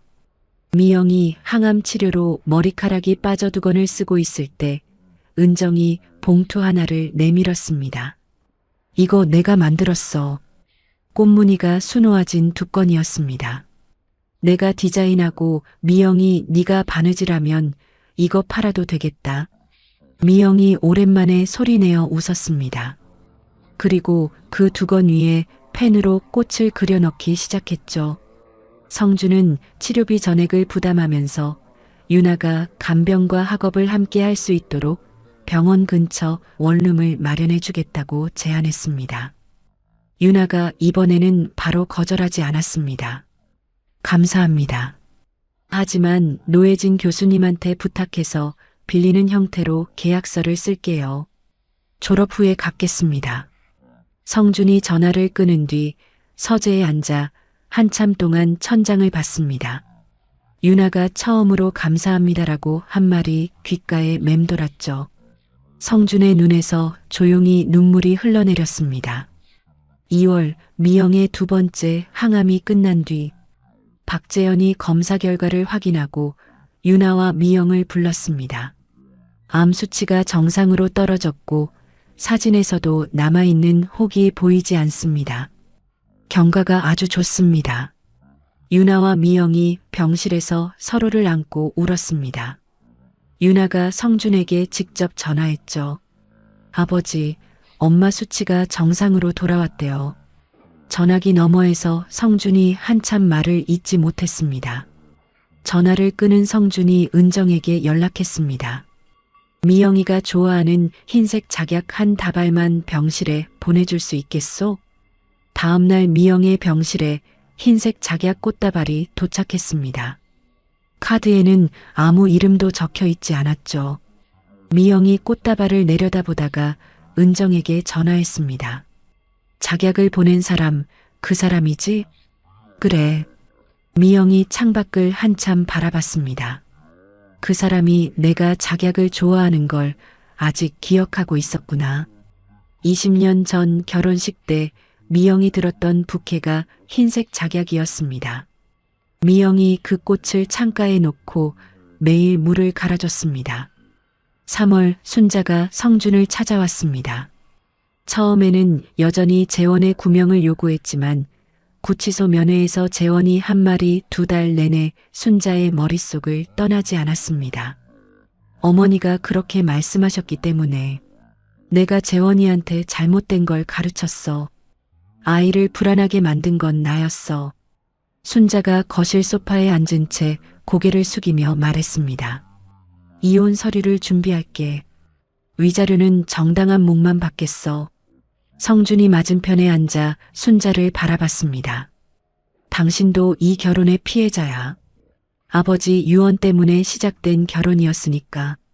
재산은 공정하게 나누마. 두 사람은 서로를 원망하는 대신 각자의 잘못을 인정하는 방식으로 관계를 정리하기로 했습니다. 4월 성준이 처음으로 미영의 병실을 직접 찾았습니다. 유나에게 미리 양해를 구한 뒤였죠. 미영이 병실 침대에 앉아 있다가 문을 열고 들어오는 성준을 봤습니다. 잘 이겨내고 있다며. 다행이다. 유나 때문에 이겨내는 거지. 당신 때문은 아니야. 미영이 창밖을 보며 대답했습니다. 잠시 침묵이 흘렀죠. 그런데 작약은 고마웠어. 성준이 미영의 얼굴을 봤습니다. 20년 전의 날카로움이 아니었습니다. 담담한 말투였죠. 5월 말 4번째 항암이 끝났습니다. 박재현이 결과를 보며 말했습니다. 모든 수치가 정상입니다. 제발 소견도 없습니다. 다만 3개월 간격으로 추적 검사를 받으셔야 합니다. 퇴원 날짜가 6월 초로 잡혔습니다. 미영이 병실에서 그동안 두건에 그려 넣었던 꽃 그림들을 한데 모았습니다. 은정에게 사진을 찍어 보냈죠. 이거 가게에서 써도 될까? 은정이 사진을 넘기며 대답했습니다. 이거 꽃다발 시리즈로 만들면 반응이 좋을 것 같은데. 미영의 입꼬리가 올라갔습니다. 퇴원이 확정된 날 밤 유나가 병원 근처 원룸 책상에 앉아 시험 준비를 하다가 서류 한 장을 내려다봤습니다. 가족관계 증명서. 아버지 칸에 한성준이라고 적혀 있었죠. 1년 전에는 아버지가 누구인지도 몰랐던 유나가 지금은 아버지와 밥을 먹고 어머니의 병을 함께 이겨내고 자기 이름이 들어간 장학재단까지 만들어진 자리에 와 있었습니다. 유나가 증명서를 내려놓고 전화기를 들었다가 다시 책상 위에 올려놓았습니다. 시험 끝나면 그때 전화하자. 밥 한번 같이 먹자고. 유나가 혼잣말을 하며 다시 교재를 폈습니다. 2025년 6월 기말 시험이 끝난 다음 날 유나가 성준에게 전화를 걸었습니다. 식사 한번 같이 하시겠어요? 성준이 오태식이 잡아놓은 오후 일정을 전부 취소했습니다. 유나가 지정한 곳은 관악구의 봉천냉면이었죠. 미영이 유나를 데리고 시험 끝날 때마다 가던 40년 된 냉면집이었습니다. 성준이 양복 차림으로 좁은 냉면집 문을 열고 들어섰습니다. 카운터 안쪽에서 주인 할머니가 유나를 보며 말했죠. 아가씨, 오늘은 아버지랑 왔구나. 성준과 유나가 동시에 멈칫했습니다. 유나가 먼저 입을 열었습니다. 네, 아버지랑 왔어요. 성준이 유나를 봤습니다. 유나가 자리에 앉으며 성준의 시선을 피하지 않았죠. 냉면이 나오고 유나가 젓가락을 든 채 말했습니다. 나는 아직 아빠라고 부르기는 어려워요. 하지만 아버지라고는 부를 수 있을 것 같아요. 성준이 젓가락을 내려놓았습니다. 그것만으로 충분하다. 평생 들어보지 못할 줄 알았어. 유나가 냉면 그릇에 식초를 넣으며 말을 이었습니다. 서윤 장학재단을 제대로 운영하려면 공부를 더 해야 할 것 같아요. 노혜진 교수님이 법학 복수 전공을 권유하셨고 졸업 후에 기업 지배구조 쪽 대학원에 가고 싶어요. 네가 원하는 공부에는 어떤 조건도 붙이지 않겠다. 냉면집을 나온 두 사람이 나란히 골목길을 걸었습니다. 차 안 가져오셨어요? 오늘은 네가 사는 동네에 맞추고 싶었다. 성준이 2호선 지하철 계단을 내려갔습니다. 62세의 재벌 회장이 지하철 손잡이를 잡고 서 있는 모습을 유나가 한참 지켜봤습니다. 6월 초 미영이 서울대 병원에서 퇴원하는 날, 유나가 은정과 함께 병실에 꽃다발을 들고 찾아왔습니다. 미영이 병원에서 두건 위에 그렸던 꽃 디자인을 은정이 실제 꽃으로 만든 것이었죠. 이게 내가 그린 거야? 미영이 꽃다발을 이리저리 돌려보며 눈을 크게 떴습니다. 내 디자인이 제일 잘 팔린다.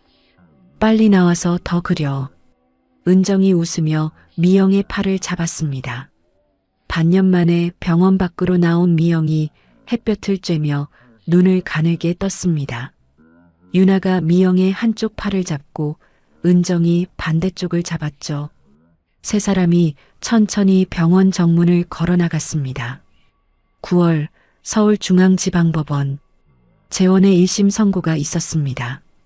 재판부가 판결을 읽었죠. 피고인이 범행을 인정하고 전액을 회사에 반환한 점, 내부 자정 작용이 이루어진 점을 고려하여 징역 2년 6개월에 집행유예 4년을 선고합니다. 법정을 나서는 재원에게 성준이 다가갔습니다. 집행유예 기간이 끝나면 네가 할 수 있는 일을 함께 찾아보자. 네가 원한다면. 재원이 한참을 침묵한 뒤 고개를 숙였습니다. 죄송합니다, 아버지. 그리고 그 아이한테도 미안하다고 전해주십시오. 법정 밖에서 기다리던 순자도 성준에게 가볍게 고개를 숙여 인사했습니다.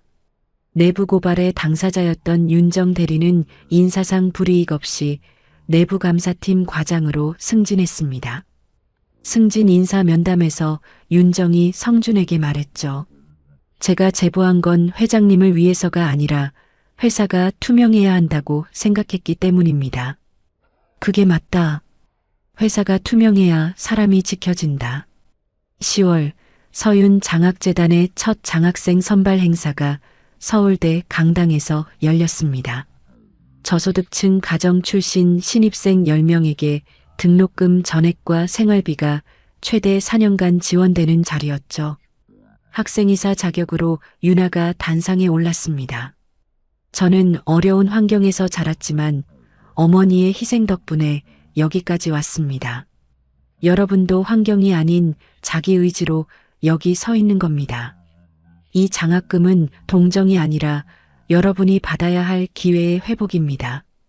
객석 왼쪽에서 미영이 은정과 나란히 앉아 눈물을 닦았습니다. 오른쪽 뒷줄에서 성준이 오태식 옆에서 조용히 박수를 쳤죠. 행사가 끝난 뒤 노혜진이 유나에게 다가왔습니다. 네가 2년 전 합의서에 맞선 그 용기가 이 자리를 만들었다. 현우가 옆에서 덧붙였죠. 1학년 때 학술대회 발표 기억나? 그때부터 넌 이미 대단했어. 수빈이 유나의 팔을 잡으며 말했습니다. 나도 이 재단 봉사활동 신청할 거야. 행사장 출입구에서 미영과 성준이 마주쳤습니다. 재단 이름 괜찮던데요? 미영이 짧게 말했습니다. 성준에게 처음으로 건넨 인정의 한마디였죠. 고맙다. 그 말만으로도 충분하다. 유나가 두 사람 사이에 서서 이 짧은 대화를 지켜보며 입꼬리를 살짝 올렸습니다. 겨울이 왔습니다. 미영이 3개월 추적 검사에서 재발 소견 없이 양호 판정을 받고 은정의 꽃집에 정식 복귀했습니다. 이제는 단순한 보조가 아니라 꽃 디자인을 전담하는 공동 운영자였죠.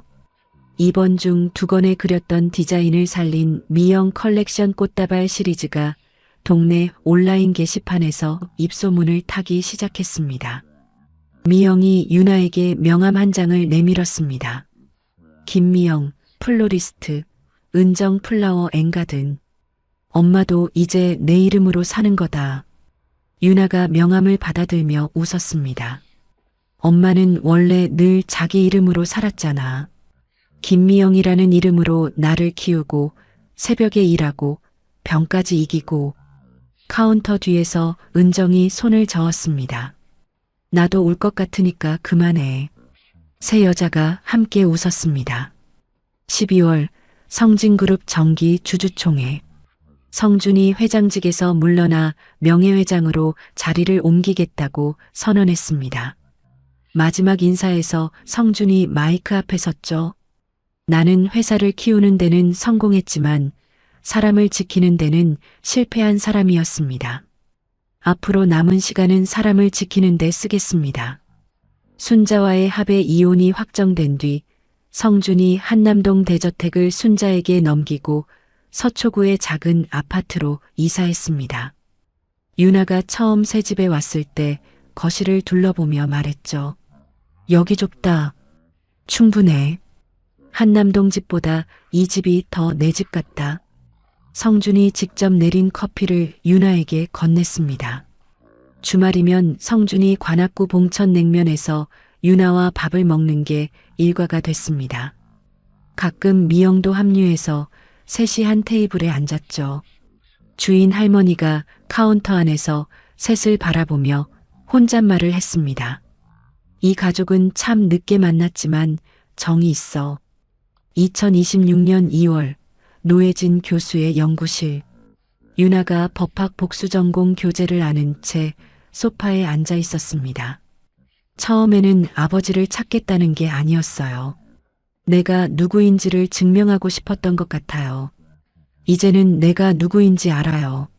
노혜진이 커피잔을 내려놓으며 말했습니다. 네가 증명한 건 너의 아버지가 누구냐가 아니라 네가 어떤 사람이냐였다. 유나가 웃었습니다. 교수님이 2년 전 저를 찾아와 주지 않았으면 이 모든 일이 시작되지 않았을 거예요. 시작한 건 나지만 해낸 건 너와 내 어머니다. 그리고 한 가지 더, 네가 변호사 윤리를 어긴 나를 신고 안 해줘서 고맙다. 유나가 소리내어 웃었고 노혜진도 따라 웃었습니다. 2026년 3월 새 학기가 시작되는 서울대 캠퍼스. 경영대학 앞길을 유나가 걸어가고 있었습니다. 왼쪽에는 완치 후 건강을 되찾은 미영이 꽃집에서 가져온 흰색 작약 한 송이를 들고 있었고, 오른쪽에는 양복 대신 편한 점퍼를 입은 성준이 나란히 걸었습니다. 유나가 두 사람의 팔을 양쪽에서 잡았죠. 미영과 성준은 서로를 직접 바라보지 않았지만 딸을 사이에 둔 그 간격 안에서 각자의 자리를 찾은 듯 했습니다. 경영대학 정문을 향해 걸어가는 세 사람의 뒤로 벚꽃이 흩날렸습니다. 올해도 잘해보자. 유나가 말했습니다. 20년이라는 시간은 참 길었습니다. 그 긴 세월 동안 미영은 단 한 번도 남의 도움을 바라지 않았습니다. 새벽마다 일어나 딸의 밥을 차리고 2개의 일을 뛰며 오직 한 가지 마음으로 버텼죠. 내 딸만큼은 당당하게 키우겠다는 마음. 성준은 20년 동안 매년 딸의 생일에 혼자 사진 한 장을 꺼내보면서도 끝내 찾아갈 용기를 내지 못했습니다. 회사를 키우는 데는 성공했지만 사람을 지키는 데는 실패했다고 스스로 인정한 그 한마디가 이 이야기에서 가장 무거운 말이었을지도 모릅니다. 유나는 원망할 수도 있었고 돌아설 수도 있었습니다. 하지만 이 아이는 돈도 상속도 원하지 않았습니다. 다만 자기가 누구인지를 자기 이름으로 증명하고 싶었을 뿐이죠. 그리고 해냈습니다. 용서는 한순간에 오지 않았고 화해도 완전하지 않았습니다. 미영은 성준을 용서하지 않았다고 말했지만 작약한 다발에 마음이 흔들렸고 냉면집에서 셋이 나란히 앉는 날이 올 줄은 아무도 몰랐습니다. 가족이란 건 어쩌면 완벽한 관계가 아니라 서로의 자리를 찾아가는 과정인지도 모르겠습니다. 늦었다고 생각한 순간이 가장 빠른 때라는 말이 있죠.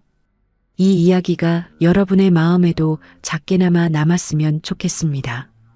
이야기를 끝까지 들어주신 분이 계시다면 잘 들었다고 댓글 하나만 남겨주세요. 감사합니다. 건강하게 지내. 구청 민원실에서 이혼 신고서를 제출하고 나온 아내는 딱 그 한마디만 남기고 택시를 탔습니다. 택시가 떠나고 정우는 멍하니 그 자리에 서 있었습니다. 그리고 사무소로 돌아가는 길 아버지 회사 로비 유리병 너머로 사원증을 목에 건 정장 차림의 여자가 보였습니다. 1시간 전 이혼 도장을 함께 찍은 전처였습니다. 수아는 정우를 보고도 짧은 눈인사만 건넨 채 동료들과 셔틀버스에 올라탔습니다. 의절한 아버지의 회사에서 일하고 있는 전처, 위자료 한 푼 요구하지 않았던 그 여자의 비밀은 여기서부터 하나씩 풀려나갑니다. 사연 시작하기 전에 구독 눌러주시면 새로운 사연을 매일 받아보실 수 있어요. 오늘의 사연 시작합니다. 강남구청 민원실 창구 앞에서 수아가 이혼 신고서를 꺼내 담당 공무원에게 내밀었습니다. 공무원이 서류를 한 장씩 넘기며 기재사항을 확인하는 동안 수아는 미동도 없이 창구 앞에 서 있었습니다. 눈 한 번 깜빡이지 않는 얼굴, 입술 한 번 떨리지 않는 표정이었습니다. 정우는 수아의 반걸음 뒤에 서서 그 옆모습을 바라보았습니다. 오래전에 모든 것을 정리한 사람만이 가질 수 있는 단단함이었습니다. 정우는 입을 열려다 다시 다물었습니다. 할 수 있는 말이 없었습니다. 수리 완료되었습니다. 공무원이 접수 확인증을 내밀자 수아가 두 손으로 받아 가방에 넣었습니다. 수아가 정우를 돌아보지 않고 민원실 출구를 향해 걸었습니다. 정우가 뒤따라 나왔습니다. 구청 현관을 나서자 오후의 햇살이 두 사람의 얼굴 위로 쏟아졌습니다. 수아가 도로변에 서서 택시를 향해 손을 들었습니다. 건강하게 지내. 수아가 정우를 잠깐 보며 그 한마디만 남겼습니다. 노란 택시 한 대가 멈춰 서자 수아가 뒷문을 열고 올라탔습니다. 택시가 출발하기 직전 정우는 뒷좌석 창 너머로 정면을 응시하는 수아의 옆모습을 보았습니다. 3년 전 결혼식장에서 같은 옆모습으로 웃던 수아의 얼굴이 겹쳐졌습니다. 그때 수아의 입꼬리는 올라가 있었고 지금 수아의 입꼬리는 일자로 굳어 있었습니다. 신호가 바뀌었고 택시가 차 흐름 속으로 빠져나갔습니다. 정우는 한참을 그 자리에 서 있다가 테헤란로 방향으로 걸음을 옮겼습니다. 정우의 설계사무소는 SJ바이오 본사 건물에서 두 블록 떨어진 곳에 있었습니다. 출퇴근길에 SJ바이오 건물을 마주치는 건 매일의 일이었지만 정우는 아버지와 의절한 뒤 5년 동안 그 건물을 고개를 돌려 외면하며 지나쳤습니다. 그런데 오늘은 달랐습니다. 이혼 신고를 마치고 돌아오는 길 머릿속이 텅 빈 상태에서 정우의 시선이 SJ바이오 로비 유리벽 쪽으로 향했습니다. 목에 사원증을 건 정장 차림의 여자가 동료들과 함께 엘리베이터에서 내려 로비를 가로질러 걸어 나왔습니다. 수아였습니다. 정우의 발이 보도블록 위에 붙은 듯 멈췄습니다. 수아는 로비 밖으로 나오다 유리문 너머로 정우를 발견했습니다. 짧은 눈인사를 건넸습니다. 그것뿐이었습니다. 수아는 동료들과 함께 회사 셔틀버스에 올랐고 버스가 떠났습니다. 정우는 빈 로비 앞에 서서 움직이지 못했습니다. 1시간 전에 이혼 신고서를 함께 낸 전처가 자신이 의절한 아버지의 회사에서 일하고 있었습니다. 정우는 사무소로 가지 않고 근처 카페에 들어갔습니다. 자리에 앉자마자 휴대폰을 꺼내 SJ바이오 홈페이지를 검색했습니다. 신약개발팀 연구원 소개 페이지에 수아의 이름과 사진이 올라와 있었습니다. 입사일을 확인하니 약 3개월 전이었습니다. 정우가 화면을 내려놓고 천장을 올려다보았습니다. 별거 기간은 9개월이었습니다. 입사가 3개월 전이면 채용 준비 기간까지 역산하면 별거 초기부터 이미 이직을 준비하고 있었다는 뜻이었습니다. 정우는 별거 기간 동안 수아의 삶에 대해 아무것도 모르고 있었습니다. 아메리카노 한 잔이 식어가는 동안 정우의 머릿속에 결혼 초기의 장면들이 떠올랐습니다. 아버지와 의절하고 대학 동기 민혁과 함께 작은 설계사무소를 차렸던 날 수아가 사무소 현판을 달면서 웃었습니다. 수아는 약학대 대학원을 마치고 작은 제약회사에 취직했고 두 사람은 서로의 꿈을 응원하는 평범한 부부였습니다. 금이 가기 시작한 건 어머니 윤 여사 때문이었습니다. 첫 상견례 식사 자리에서 윤 여사가 수아의 고아원 출신 배경을 알게 된 뒤 젓가락을 내려놓으며 말했습니다. 우리 정우가 참 마음이 착해서. 칭찬인지 비난인지 모호한 그 한마디를 정우는 그냥 넘겼습니다. 결혼 6개월 차부터 윤 여사의 개입이 본격적으로 시작됐습니다. 매주 호텔 식사 자리를 만들어 수아의 말투, 옷차림, 생활 습관까지 하나하나 지적했습니다.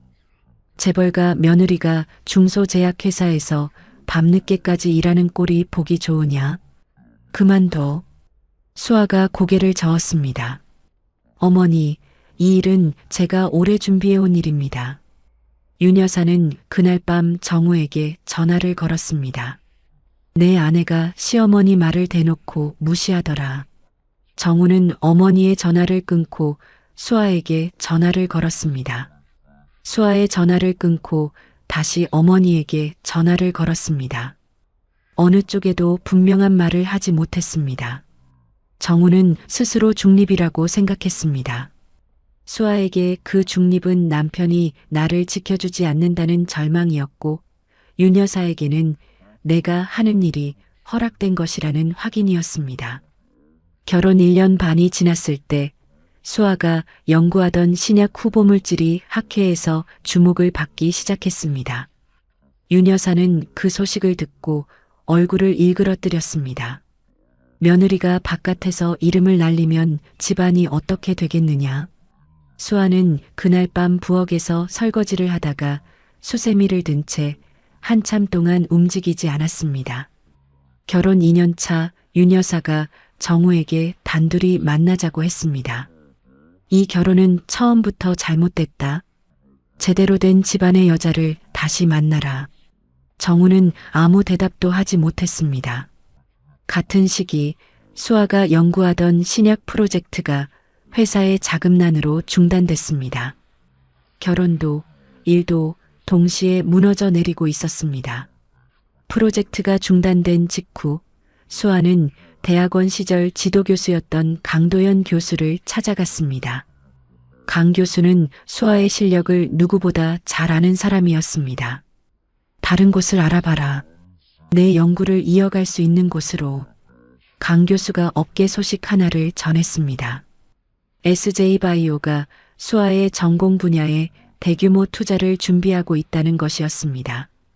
수아는 그것이 전 남편 아버지의 회사라는 걸 알았습니다. 가슴이 복잡해졌지만 연구자로서 그 기회를 외면할 수는 없었습니다. 결혼 3년 차 윤 여사에게서 전화가 왔습니다. 정우가 맞선을 볼 거다. 수아는 전화를 끊고 한참을 가만히 앉아 있었습니다. 정우에게 확인하지 않았습니다. 그날 저녁 수아가 현관에 캐리어를 끌고 나오며 말했습니다. 더 이상 내 옆에서 망가지고 싶지 않아. 정우가 뒤늦게 어머니에게 전화를 걸어 맞선 이야기가 사실이냐고 물었을 때 윤 여사는 코웃음을 쳤습니다. 거짓말 하나에 확인도 안 하고 떠나는 여자가 무슨 진심이 있겠느냐. 정우는 수아에게 연락을 시도했지만 수아는 이미 번호를 바꾼 뒤였습니다. 정우는 수아의 새 번호를 찾아내려는 시도를 하지 않았습니다. 떠나는 게 수아를 위한 일이라고 스스로에게 말했습니다. 별거가 시작되고 수아는 강 교수의 추천서를 받아 SJ바이오에 지원했습니다. 서류 전형을 통과하고 2차례 면접을 거쳐 약 2달 만에 채용이 확정됐습니다. 서진호 회장은 인사팀의 최종 보고에서 수아의 이름을 보았습니다. 전 며느리라는 걸 알았지만 입을 열었습니다. 채용 기준에 맞으면 진행해. 윤 여사에게는 알리지 않았습니다. 알리면 반드시 막을 것을 알았기 때문입니다. 수아는 입사 후 3개월간 연구에만 몰두했습니다. 정우에게 이직 사실을 알리지 않았고 이혼 협의는 수아 측 변호사를 통해서만 진행했습니다. 위자료도 재산 분할도 필요 없습니다. 빚진 것도 받을 것도 없으니까.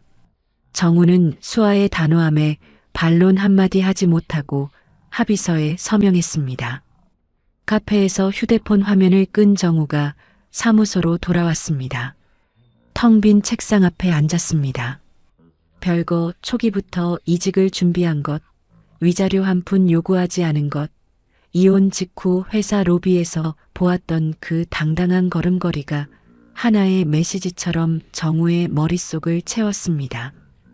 잃어버린 건 아내가 아니었습니다.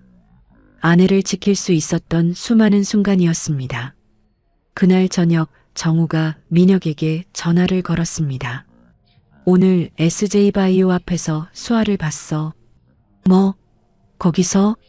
민혁은 정우가 재벌가 아들이라는 사실을 아는 유일한 사람이었습니다. 잠시 침묵이 흐른 뒤 민혁이 말했습니다. 복잡하게 생각하지 마. 내 일에 집중해. 정우가 전화를 끊었습니다. 불을 끄고 침대에 누웠지만 잠이 오지 않았습니다. 눈을 감으면 수아의 사원증과 정장 차림이 어둠 속에서 선명하게 떠올랐습니다. 민혁이 잠시 수아와 정우의 이야기가 끝났습니다. 이혼 신고서를 내던 날 아버지 회사 로비에서 전철을 마주쳤던 그 순간부터 두 사람의 인생은 다시 엮이기 시작했습니다. 결혼 3년 동안 서로를 지키지 못했던 두 사람이 이혼이라는 가장 큰 실패를 겪고 나서야 비로소 상대방을 제대로 바라보게 되었습니다. 수아는 끝까지 자기 힘으로 일어섰고 정우는 뒤늦게나마 도망치지 않는 법을 배웠습니다. 화려한 재벌가의 이야기처럼 보이지만 결국 이 두 사람이 찾아낸 건 아주 평범한 것이었습니다. 같은 식탁에 앉아 밥을 먹고 서로의 하루를 묻고 옆에 있어주는 것. 처음 결혼했을 때는 몰랐던 그 단순한 것들이 한번 잃어본 뒤에야 얼마나 소중한지 알게 된 거죠. 여러분의 곁에도 지금 그런 사람이 있다면 오늘 한마디 건네보시는 건 어떨까요? 이야기를 끝까지 들어주신 분이 계시다면 잘 들었다고 댓글 하나만 남겨주세요. 감사합니다.